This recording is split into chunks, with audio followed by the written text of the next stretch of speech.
আজকে বানাবো আমি মেথি শাক ভাজা। মেথি শাকে আমি আলু দেবো একটু। আলুটাতে কেটে রেখেছি এখন ছোটো ছোটো করে পাতলা পাতলা করে, একটু নুন হলুদ দিয়ে মেখে রেখে দিই। এটা মেখে দিলে জলটা ছেড়ে যাবে। মেথি শাকটা একটু ছোটো ছোটো করে কেটে নিই, শুধু পাতা না, একটু কচি কচি শাকটাও নিয়েছি মাথার দিকটা।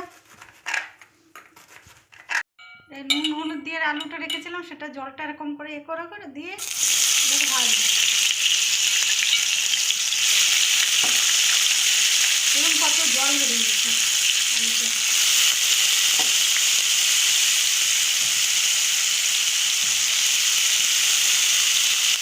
দেখুন আলু ভাজা হয়ে গেছে, একদম লাল করে ঝুরঝুর করে আলুটা ভেজে নিয়েছি আমি।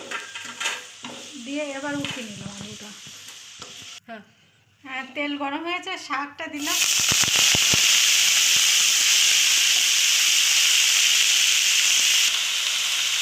নুন দিলাম, এতটুকু নুন দিলাম, এতটুকু নুন দিলাম, হলুদ, লঙ্কা টঙ্কা এতে কিছু দেবো না, এটাই খেতে অনেক ভালো লাগে।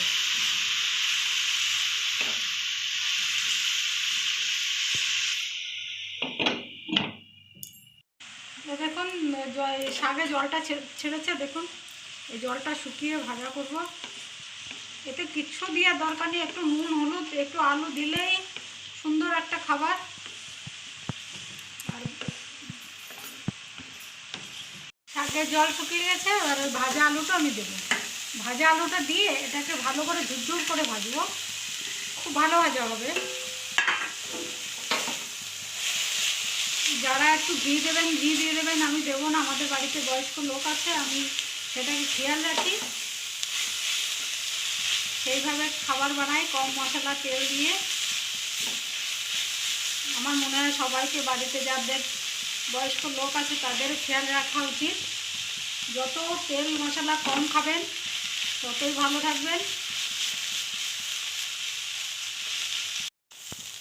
শাক ভাজা হয়ে গেছে দেখুন, এখন ঝুরঝুর ঝুরঝুর করে শাকটা ভাজতে হবে। আপনারা চাইলে পেঁয়াজ দিতে পারেন, আমাদের বাড়ি পেঁয়াজ পছন্দ করে না বেশি, এর জন্য আমি পেঁয়াজ দিইনি। ভালো লাগলে ফলো লাইক কমেন্ট করবেন। নমস্কার।